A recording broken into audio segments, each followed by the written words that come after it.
All right, folks, right through here. Come in, find yourself a seat. Awesome. Good evening, folks. My name's Ethan Sullivan. I've been leading these group meetings for about 7 years now. Before we start, I just want to lay down a few guidelines. So the first guideline is, I want everybody in this room today to focus exactly on how you feel. Don't worry about anybody else, just focus on yourself. The second guideline is there's absolutely no interruptions. When somebody has the floor, you let them have the floor. The third guideline is I want everybody to know that we are here to support each other and not fix each other. Okay? This is just a support group, and we're just going to focus on that today. And then the last requirement I want you guys to focus on is just confidentiality. Whatever is said in here stays in here, and if you respect other people or other people's privateness, they'll do that in return for you. Okay, now with all those requirements being said, let's go around and introduce ourselves. What happened was, over the weekend, in a moment of brave stupidity, I managed to announce on Facebook that I'm a lesbian, and I hadn't really come out to anyone before. And, well, luckily, I guess, I live alone and everything, and I'm a little bit afraid of, what my family and what my friends are thinking, so I haven't answered their phone calls. And I haven't really gone out to see them. I've just been going to work and coming back home, and yeah, that's about it. Alright, my name is Elias, Eli for short. I use he, him pronouns, and I'm here because I'm honestly pretty depressed. Things haven't been going super well lately. So, this past week has just been kind of rough. I'm not entirely sure why. Been feeling a bit of dysphoria regarding my chest and, my hips. So, I'm hoping to maybe resolve some of that today. Alright, my name is David. I go by he, him pronouns. And right now I'm addicted to a few drugs. Alcohol, speed, amphetamines. I'm addicted to them because my lover got me into them during some parties.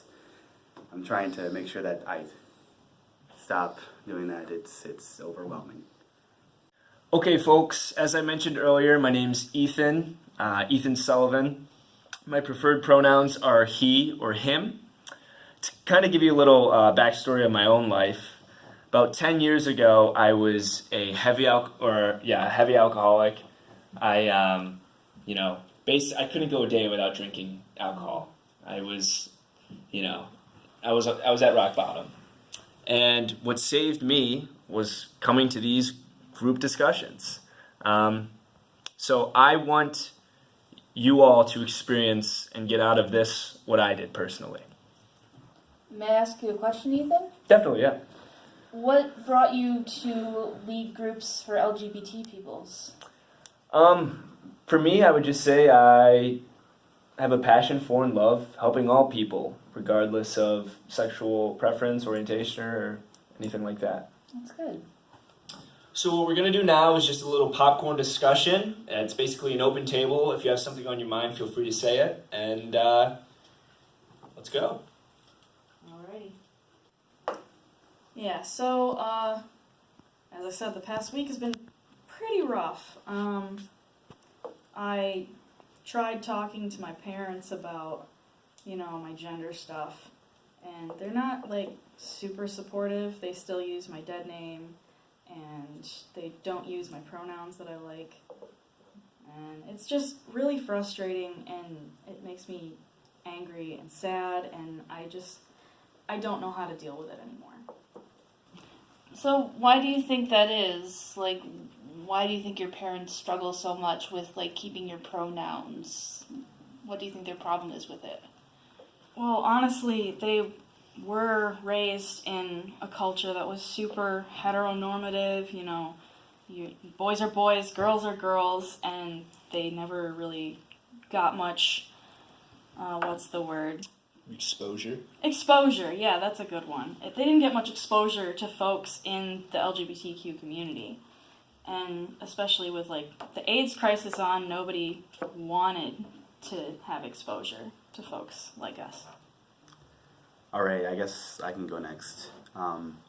So I'm thinking of breaking up with my boyfriend. Mm-hmm. He, I kind of blame him for why I'm addicted to drugs. Here's why. So he likes going to partying. I'm not a huge fan of it, but he did, and I'm trying to be a good boyfriend and things like that.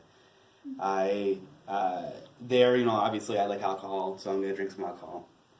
And it's a big party, lots of people.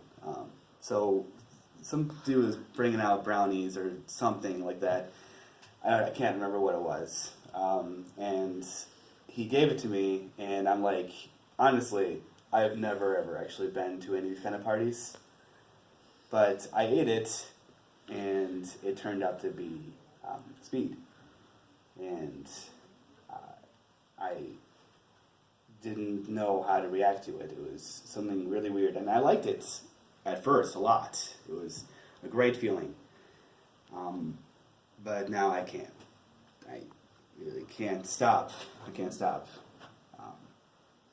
I can't stop doing the drugs. And then after that, I became addicted to it, and then that addiction turned to amphetamines. And again, all of it goes around my boyfriend because I didn't say this technically, but he is addicted to drugs. It's very similar things I'm doing. He does more marijuana and things like that. It's illegal now. And so I need to get away from that. If I want to stop doing this, I need to get away from that situation, that environment. So, what do you guys think about that? That's a really good idea.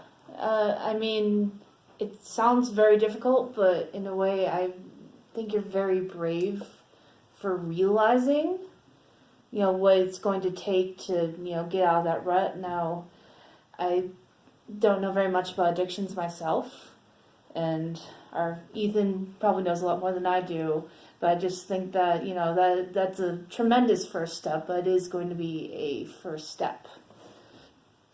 Yeah, I agree with Anna. What I found personally is the road to recovery, the first step, the smartest step is to get all of the negative energy out of your life. And it kind of sounds as if your current boyfriend is a negative part of your life. And we support you in your decision to break up with him. So do you have a plan? Like, do you plan to write him a letter? Are you going to have a talk with him? What's the idea? I don't know. I've just been thinking about it just recently. Mm-hmm. I'm really afraid to because I'm not good with that kind of thing, Is he violent at all? I mean, I wouldn't say he couldn't be violent, but I don't see that to be a huge possibility. I'm Okay. I'm afraid. I don't want to hurt him because I still love him. Mm-hmm. I've been with him for a while. I need to focus on me. So. Oh, completely. Your safety matters, Yeah. That's important. Would that letter be a great? I mean, that could be a good idea. It's just. What do you guys think? How would you feel if I gave you a letter to break up with you? That's just a way for me to do it without having to be there, to break up with him. I think it's classier than a text message, at least. That's fair. It depends on how you write the letter. I mean, it's going to be tough no matter what, but if you think that he's going to be very upset with you, and, tempers might be flared if you explain to him that he put you down a bad path and might be better, just to cut ties a cleaner way instead of having that argument. Yeah, I can do that. Another option I would say is if you do feel like he might, if you were to do it in person, I would recommend doing it in a public space, just because there's less of a chance that you'll have an explosive reaction that way. And then you could also have a friend meet you there in case you feel unsafe. I really appreciate you guys. Thank you. I'm glad we can help. Yeah. Folks, I think that was a very positive dialogue. David, just ultimately know we're here for you. We meet once a week. You know where we're at, and we will continue to be here for you throughout the future. Now, Anna, do you feel ready to maybe say what's bothering you currently? Yeah, I can talk about it. So, yeah, like I said, I've been really antisocial lately, and it's because I came on social media as a lesbian, and actually David, his story is really inspiring because he's trying to face his boyfriend, face on and everything, and I'm doing the exact opposite. I am, my friends usually meet once or twice a week at a coffee shop, and I'm afraid to see them because I'm afraid that everything's going to change, really, that suddenly they're going to treat me differently, or maybe they don't like me at all. And I know it sounds really silly because I want to preserve my friendship, but I'm not really preserving it because I'm running away from them, but I'm running away from their reaction. And I don't really know what to do. How did they react when you came out? Or have you not checked social media since? I saw that they sent me some private messages, and they didn't want to really tell me over the private message. They're like, you should come out and we can talk about it, and that makes me really nervous because I'm trying to figure out, well, what is it that they want to say in person? Is it good? Is it bad? Are they going to slap me? I really don't know.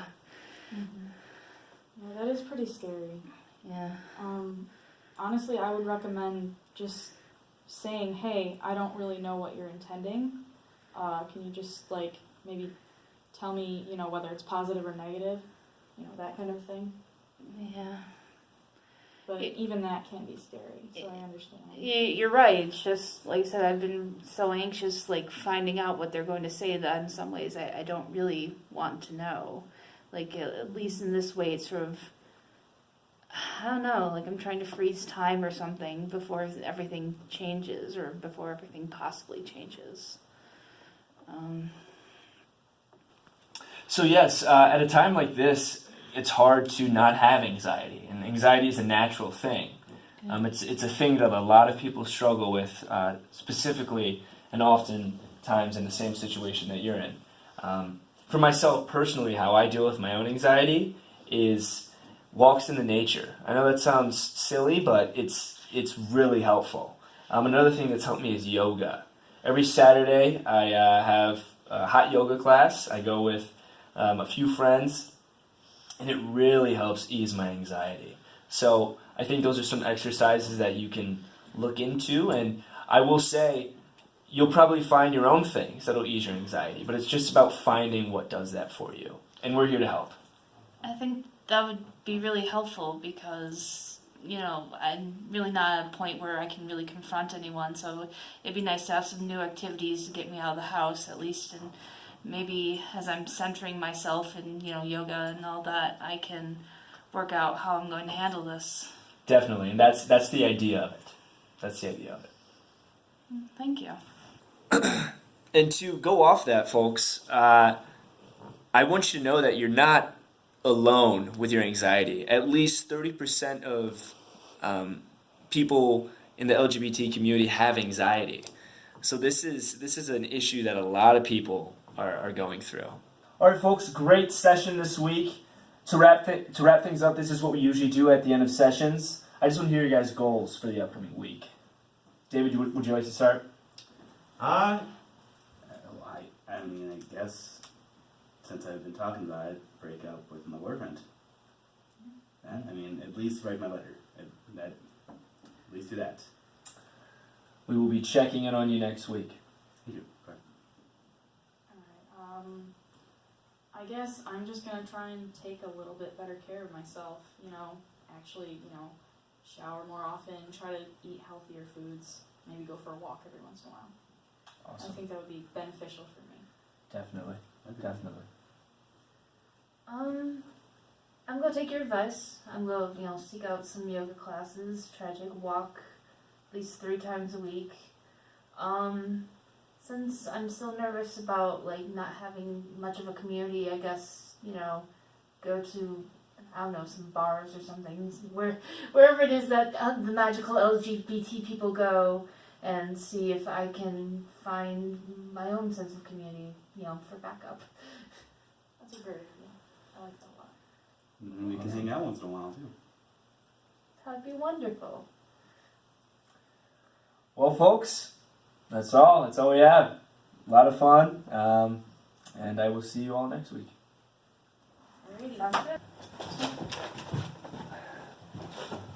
After you. Thank you.